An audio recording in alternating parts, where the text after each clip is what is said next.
JHK here for Sportskeeda, and right now I'm joined by UFC light heavyweight Dustin Jacoby. Dustin, it's good to get you back on the show, man. How you doing? I'm doing great, man. Thanks for having me.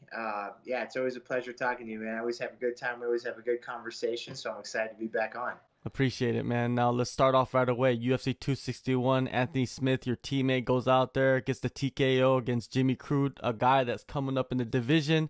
He went back to the basics, man. I love to see that with guys that are veterans. How did you think about the performance? Yeah, I thought Anthony looked absolutely amazing last night. I thought the crowd was electric. And from the moment he was walking out, I was just telling a buddy, dude, he looked awesome. He looked ready. He looked calm.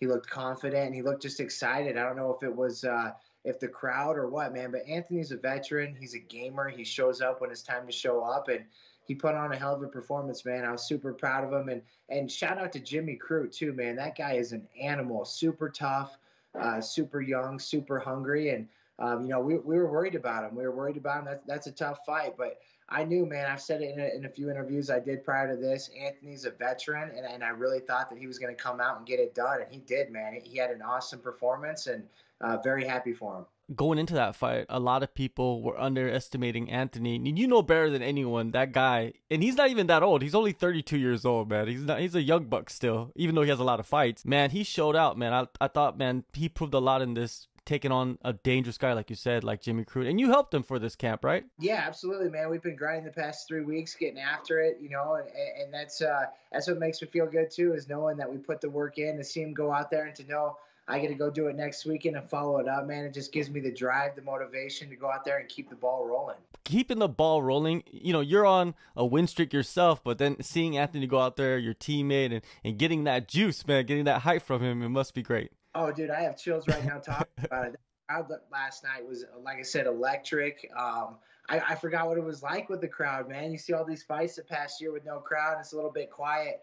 You throw the people in the stands, man, and it was amazing, dude. And they loved Anthony. From the moment he was walking out, I looked around and told my buddies, my wife, I was like, dude, look how much this crowd loves him. I was like, I just have a really good feeling right now. And any kind of like nerves I had about it, I didn't have any doubts, but any kind of nerves I had, just because Jimmy Crute's an animal, man. I was just worried about this young and uppercomer. They went away when I saw him walking out, man. I could tell he was ready, and I just knew something great was about to happen. Yeah, definitely, man. It was great. Now you, man, yourself, you're making big moves. I see you out there shooting commercials for car dealerships, man. How was that experience? Was that your first commercial? That was my first commercial, man. I had a lot of fun doing that. We're gonna actually do another one the week after my fight, do a couple more for that dealership. So I have a blast doing it, man. Maybe Hollywood's calling after the fight career. Definitely get you on that next Mortal Kombat or something, huh? Exactly. How was that movie? Did you watch it? No, I haven't seen it, but I watched every like YouTube preview on that movie. It looks pretty crazy. Yeah, I want to watch it myself. I haven't. Maybe I'll do that next week when I'm in Vegas. I don't know. No doubt, man. Now, man, you're 2-0 in the UFC, a TKO in your first fight, a hard-fought decision in your second fight. How do you feel about your UFC run so far? I feel good, man. I'm 2-2 now. I evened up the score if you count those two losses from a decade ago. So, that's three in a row at the Apex. So I'm feeling very comfortable there. This would be four in a row at the Apex. I just feel in the zone, man. I've got a little rhythm going, and I'm well prepared. And now it's time to just go out and execute. It's all about being comfortable and confident. And I'm both right now, and I can't wait to go out there and put on a show for the fans and all of my family and friends that will be watching. Being 3-0 in the Apex, and kind of making that place your second home. Is there something to that when you go back to a location where you have had so much success? Oh, absolutely, man. It's just all about being comfortable. And, when I first fought Ty Flores there on the Contender Series, there was no walkout music. That was the first time I ever fought with no crowd. So everything was a little uncomfortable. And then once once the fists start flying and you're dodging punches and takedowns, that kind of goes away and you just get into the zone of the fight. But, the more you do something, the more you increase your odds of doing better and just getting comfortable, man. That's what it's about. So, here we are going for four in a row at the Apex. I told them after I won that second one, I was like, I was real comfortable. Now I got the third one, and here we go for number 4. So I can't wait, man. It feels like home. It feels like a walk in the park, I guess. Definitely. Now, your last fight, your opponent, he missed weight. You go in there, you still get the win, even though he's a massive guy. That extra money too probably helps, right? Oh, absolutely, man. I hope all of my opponents miss weight. I love taking that extra chunk of change. But I tell you what, man, Max Christian was a very difficult fight. I'm super happy with that victory, and that's a crafty veteran.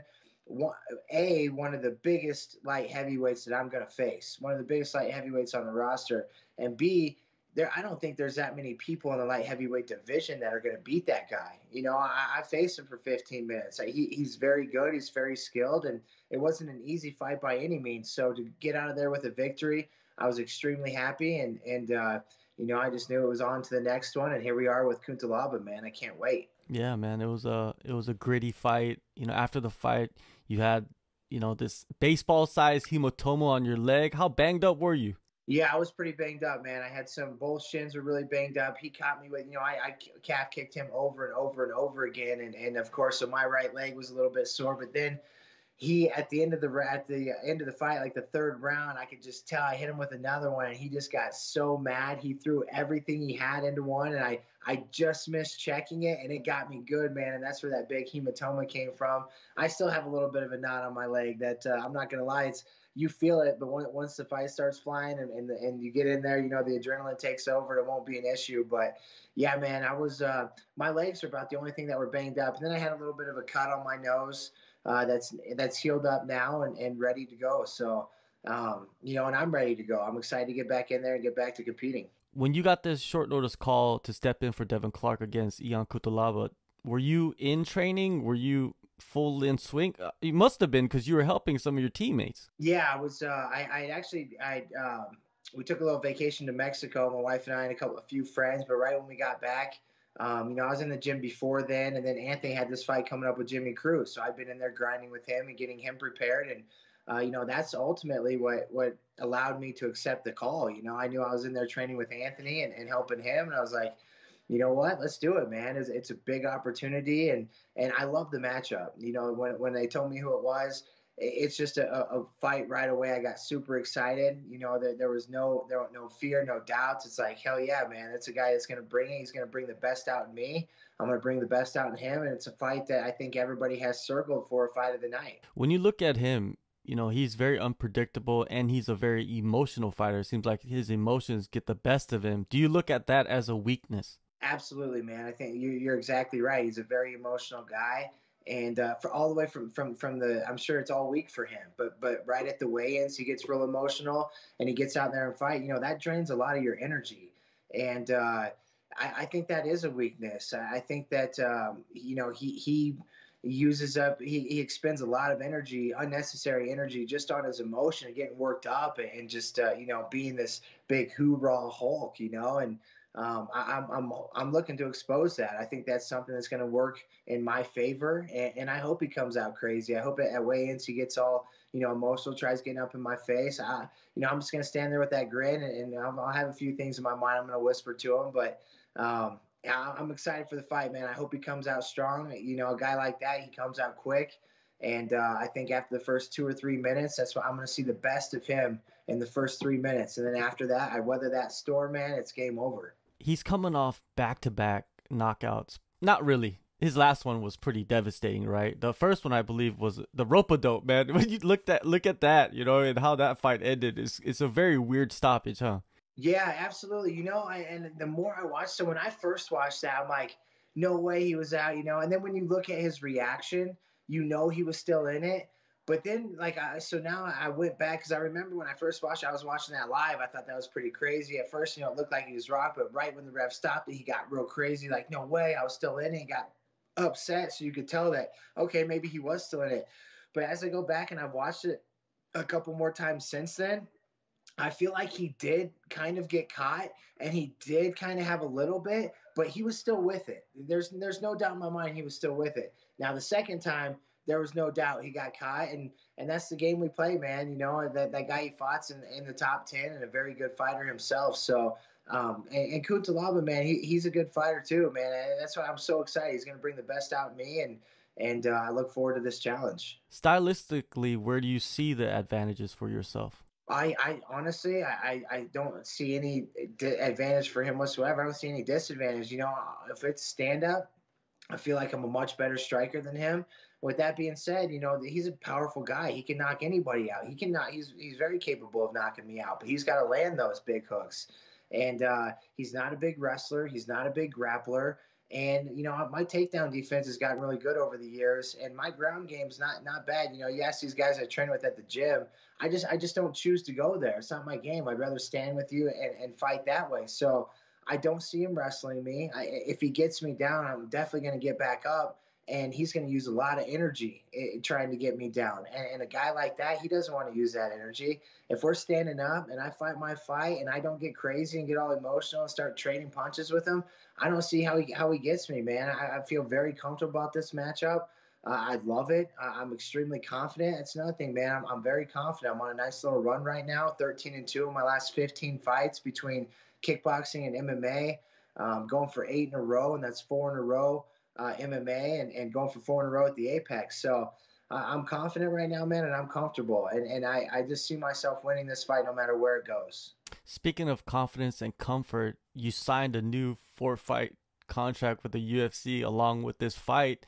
You know, where does that put you on the mental side of the game, man, heading into this, like the comfort level at least? Yeah, man. Like I said, I'm very confident. I'm very comfortable, and I'm very happy with where I put myself. You know, this is 10 years of hard work in the making, and I feel very valued, man. I feel appreciated by the UFC.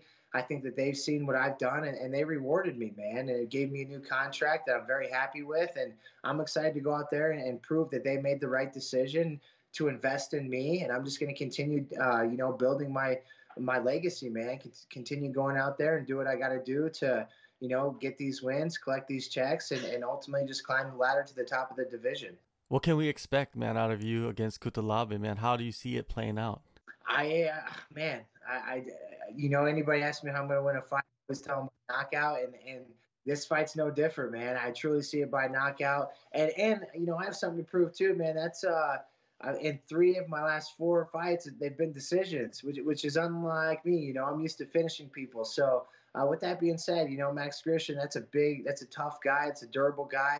Ty Flores, everybody saw that fight. I don't think the Hulk could have put him out that night. I don't know if anybody could have put him out that night, man. He was just incredibly durable and seemed you know, pretty invincible that night. So I've had some tough opponents in that stretch, and then the other one was Cody East, which was at heavyweight, and you know, like 30 seconds into the second round, I broke my tibia in my leg. So I knew right then and there I just had to weather the storm and try to get to the end of the fight. So yeah, man, I'm going to go out there. I'm going to look for a finish, man. I just got to set it up. I got to be right down the pipe. Nothing special. Just straight 1s, 2s. It's a simple game, man. Keep it simple. Like they were talking about Usman last night and Trevor Whitman and Henry Hoof for telling him just keep it simple.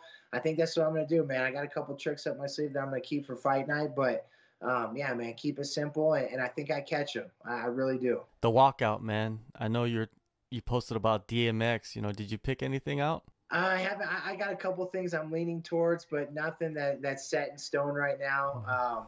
I'm going to have fun with it, and that's a cool way to interact with a bunch of fans and just all my followers in general. And that opened up my eyes, too, when I put that out there, and I got so much feedback on all the platforms, and I had fun with it. I had fun that whole day, man. I was like, okay, these people are giving me songs. I put my headphones in, and I'd be checking them out, you know, and there were some of them I was laughing at. There were some I was like, man, this would be a badass song. But, you know, everybody, I said that, I was like, you know, everybody plays that game. Like, man, if I was a fighter, if I was a baseball player walking out, like, what would I walk out to? You know, everybody's got that song that pumps them up. So it's a pretty cool game to play, but you only get one, so you got to pick and choose wisely. Definitely, man. It's hard to compete with Anthony Smith's Return of the Mac. That does go hard, man. It goes hard as hell. Go hard for sure. Yeah, it's like no one can use that again. No one can use that because it's Anthony Smith. That's his song. Yeah, that's his song, man, and it goes back to I think he first walked out to that against either Rashad Evans or Shogun. It was when he first walked out to that, and then I remember when he fought John Jones for the title, and he walked out. Once again, man, every hair on my skin standing up.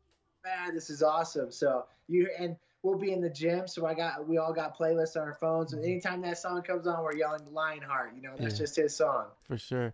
Now, you're successful at the UFC Apex, but I'm pretty sure you want to fight other places. You want the crowd there. Dana White just mentioned that UFC Fight Island is probably going to open back up later this year. You've had your teammates go there. Your coaches have experienced it. Do you want to go to Fight Island, or do you rather just stay in the States, man, and fight somewhere with a crowd? Honestly, I'd probably rather stay in the States and fight with the crowd, but I'll go anywhere, dude. I love traveling. That's another cool thing about this sport is, and this career is it's allowed me and my wife and my family and friends to travel and see things that I would have never seen in my life if it wasn't for this career path. So very thankful for that, very appreciative of that. I enjoy traveling. I enjoy seeing new places. So of course, going to Fight Island would be awesome. I'd love to experience that. I don't know if I'd be a big fan of fighting so early in the morning. They have to get up and try to get on schedule. I don't think I'd get on schedule. I'd rather just show up like the day of weigh-ins and stay on my own schedule and fight. But I think that would be super cool to fight at Fight Island. But man, I cannot wait to get back with the crowd. Like, especially after last night, every single fight, like the way that crowd was, and that crowd was almost like a big, just flipping the bird to like everybody, like, hey man, here we are, dude. This is what we do. Like, this is what we want to be. This is America, man. Let's be free, and let's, if you want to wear a mask, wear a mask. If you don't want to wear a mask, don't wear a mask. Either way, let people come. Let them live their life. Let them get excited, man. Let them have some fun. And that's what last night was about, dude. Every fighter that walked out, it looked like they were having fun because the crowd was just pumping them up. And I can't wait for that. I can't wait for that to come back, man. No doubt, man. Before all of that, May 1st, man, you step back into the cage at the Apex. Dustin, appreciate the time, man. Always good catching up, and all the best. Yeah, I appreciate you, man. Like I said, it's always a good time talking with you. And man, this is a fight.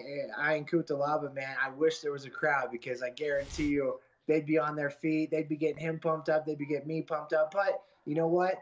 Crowd or no crowd, we're going in there. We got a job to do, and it's still going to be a banger for the fans. So I'm looking forward to it, man. And I'm going to get that victory and hopefully get back on your show. We can talk some whatever. We can talk whatever afterwards.